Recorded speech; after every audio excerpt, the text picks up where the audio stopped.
Do you feel like you just can't figure out what women are thinking? Wish you knew how to influence her mind?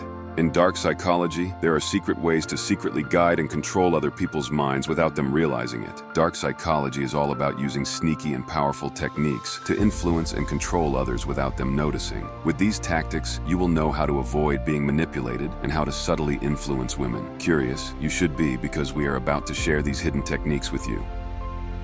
The first trick is to give her space. Have you ever heard the saying, "Seduce my mind and you can have my body"? Many guys misinterpret this by thinking it means showering her with gifts and constant messages, but that is not how it works. Women are attracted to the mysteries of their imagination more than the obviousness of constant attention. To truly control her mind, you must master the art of absence. Less is much more. Pull back and let her miss you. Engage deeply in your hobbies. Take trips and spend time with friends. Build a life so intriguing that she wants to be a part of it. When you give her space, you create a psychological tension, a gap only you can fill. She will start craving you, not because you're always there, but because she can't stand your absence. That is how you secure the upper hand.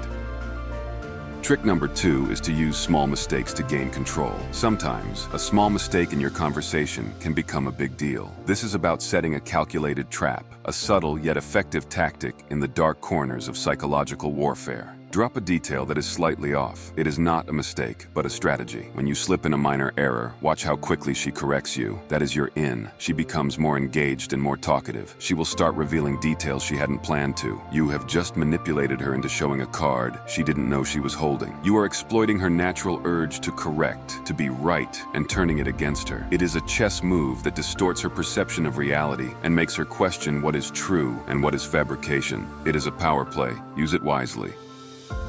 The third trick is to use reverse psychology correctly. Why do women go wild for limited edition designer handbags? Because they are hard to get. To boost your appeal, tap into that same sense of scarcity. Play hard to get. Disqualify and reject women more than they expect. Make them feel like you are the ultimate prize they can't have. Next time you're in a social setting, casually mention how selective you are with dates or joke about your high standards for a girlfriend. Watch as they try to qualify themselves to you. When you position yourself as the limited edition, you increase your perceived value and control the dynamics of the chase. Women will be attracted, intrigued, and invested. This is how you keep her in mind control.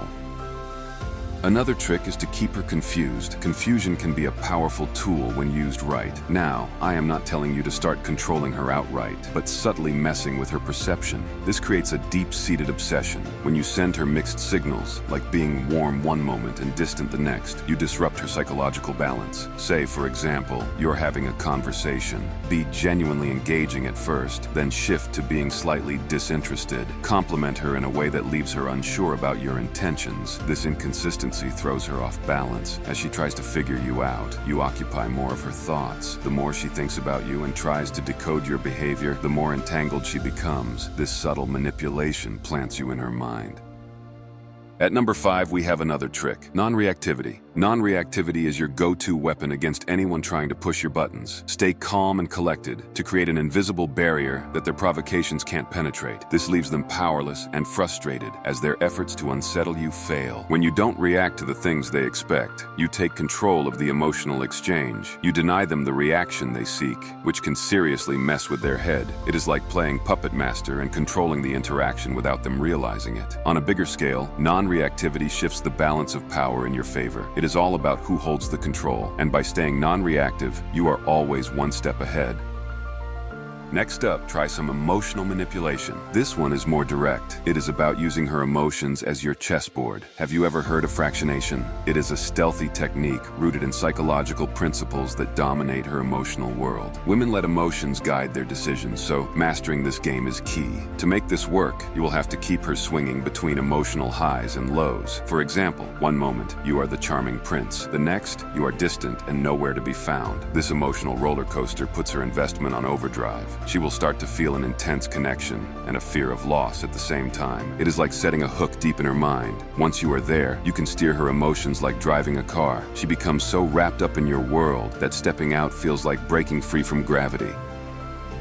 Another trick is to make a persistent presence. Have you ever wondered how to make someone feel like you are always around, even when you are not? Yup, I know it sounds a bit odd, but stick with me. I'm not talking about being clingy. It is about creating a psychological imprint so deep that they can't help but think of you. This trick is about making your presence felt even in your absence. For example, let's say you are leaving small tokens behind, like a piece of jewelry or a favorite book. Use specific scents they will associate with you, or share memorable songs that stick in their mind. All these little things subtly remind them of you. The goal is for them to feel your absence as a void they desperately want to fill. This makes them crave your attention and puts you in control. That is psychological dominance that will make you control her mind.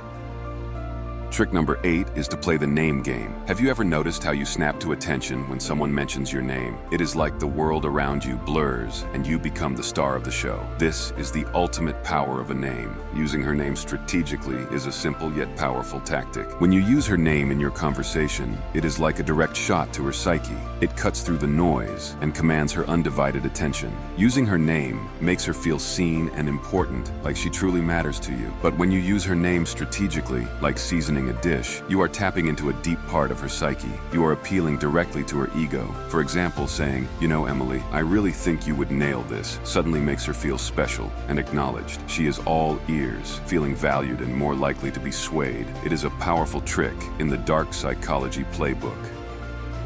Moving on to trick number 9, using indifference to make her crave you. This tactic is all about playing it cool to get someone hooked. First, you make her feel special and connected to you. You are always there, dropping compliments, laughing at their jokes, and making plans. She will feel good, valued, and connected. Then, out of nowhere, you pull back. You stop replying as much, your messages get shorter, and you are suddenly busy all the time. You will say, "Sorry, just been really caught up with things," and leave it at that. Now she is left wondering what is up. She starts questioning what she did to cause the change. Did I say something wrong? Did I do something? She is confused and a bit desperate for the warmth you used to give them freely. This shift makes her crave your attention even more. She will message you more, try to plan more meetups, or even apologize for things she didn't do. You're playing with her feelings like it is a game. You made her feel wanted, only to take it away and watch her scramble. It is a control move to make her jump through hoops for your attention. You are manipulating her need to feel liked and important. This form of emotional manipulation can seriously mess with a woman's head. Make sure you don't do it for the wrong reasons.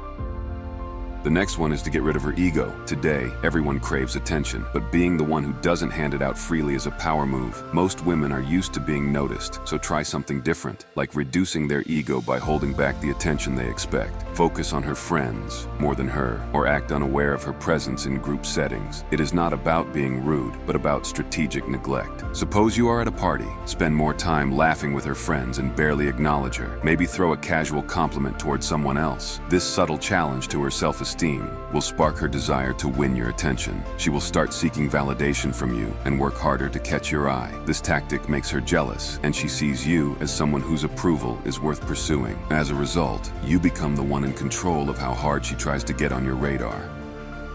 Another trick is to send perfectly timed texts. We are all glued to our phones these days, right? Texting is our main line of communication. But if you start playing chess with your text timing, you are stepping into the dark side of psychology. Sending a text out of the blue, especially when she least expects it, can really mess with her head. It is like popping into her thoughts uninvited and causing a little excitement. She will wonder, why are they texting me now? And just like that, you're in her head. For example, send a text saying, "Thinking of you," in the middle of the night, or "Hope your day is as amazing as you are first thing in the morning." These texts surprise and catch her off guard. All she will do is keep guessing when she will hear from you next. It is a psychological game of cat and mouse that keeps you on their mind.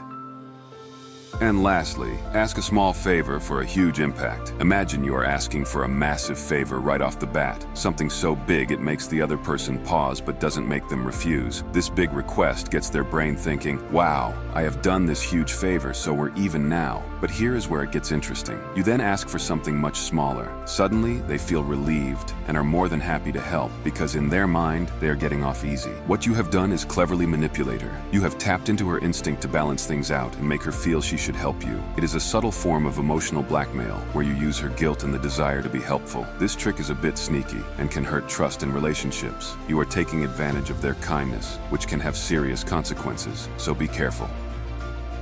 Understanding the female psyche can give you an edge, but always remember the importance of respect and ethics in your interactions. These tactics, while powerful, should be used responsibly. If you found this video interesting, hit that like button and subscribe for more. I'll catch you in the next one.